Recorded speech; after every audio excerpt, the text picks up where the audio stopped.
আফগানিস্তানের ক্ষমতাসীন তালেবানের সাথে নানা ইস্যুতে বিরোধ রয়েছে ভারত সরকারের। 2021 সালে আফগানিস্তানে তালেবান সরকারের প্রত্যাবর্তনের পর আজও তাদের স্বীকৃতি দেয়নি দিল্লি। এতদিন আনুষ্ঠানিক দূরত্ব থাকলেও তালেবান সরকারের ঘনিষ্ঠ হতে কাবুলের সাথে সম্পর্ক জোরদারে তৎপরতা বাড়িয়েছে দিল্লি।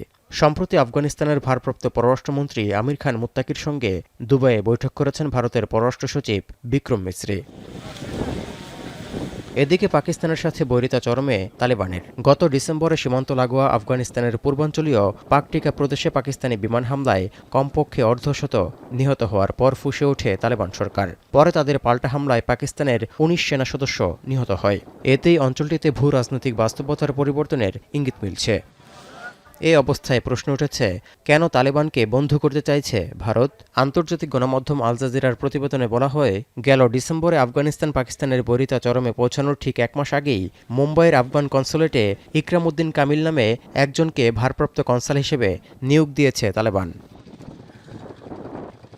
নয়াদিল্লির জিন্দাল স্কুল অব ইন্টারন্যাশনাল অ্যাফেয়ার্সের সহযোগী অধ্যাপক রাঘব শর্মার গবেষণা তথ্য বলছে, দীর্ঘদিন ধরেই আফগানিস্তানকে কৌশলগত গুরুত্বপূর্ণ দেশ হিসেবে দেখে আসছে ভারত। কারণ আফগানিস্তানের সঙ্গে বন্ধুত্ব করলে পাকিস্তানের হুমকি ঠেকাতে সহজ হবে দিল্লির।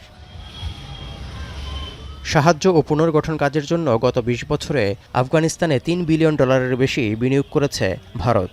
এক বিবৃতিতে বিষয়টি নিশ্চিত করেছে দেশটির পররাষ্ট্র মন্ত্রণালয়। তৌহিদুর রহমান, এখন বিশ্ব।